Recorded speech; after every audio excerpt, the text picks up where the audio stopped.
मैं ही हूँ।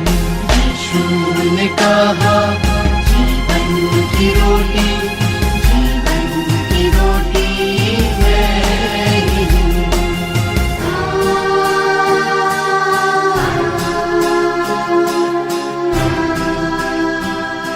हमारे उद्धारकर्ता प्रभु यीशु मसीह के पवित्र नाम में आप सभी को अभिवादन।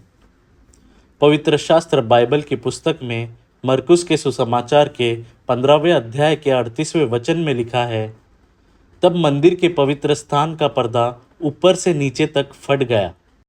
प्रभु यीशु मसीह द्वारा क्रूस पर अपने प्राण समर्पित करने के साथ ही कई अद्भुत घटनाएं घटी।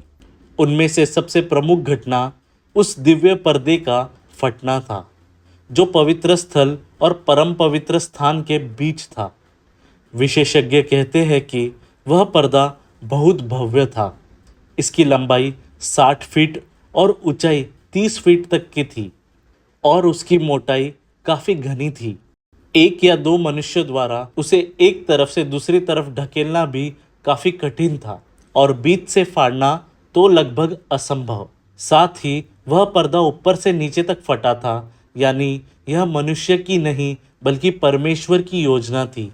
वह परम पवित्र स्थान को अलग करने वाला पर्दा था। परम पवित्र स्थान में पवित्र वाचा का संदूक था और परमेश्वर की उपस्थिति भी थी। वहाँ कोई भी अशुद्ध वस्तु या व्यक्ति का प्रवेश असंभव था।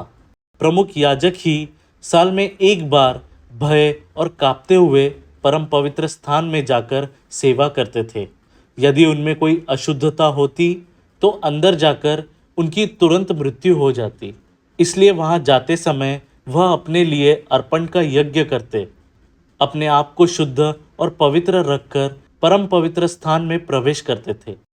दूसरों का तो उस स्थान पर आना असंभव था, लेकिन प्रभु यीशु मसीह ने अपने पूर्ण समर्पण से इस पर्दे को सदैव के लिए दूर कर दिया और उनके बलिदान पर विश्वास रखने वालों को परमेश्वर के निकट आने का अधिकार दिया।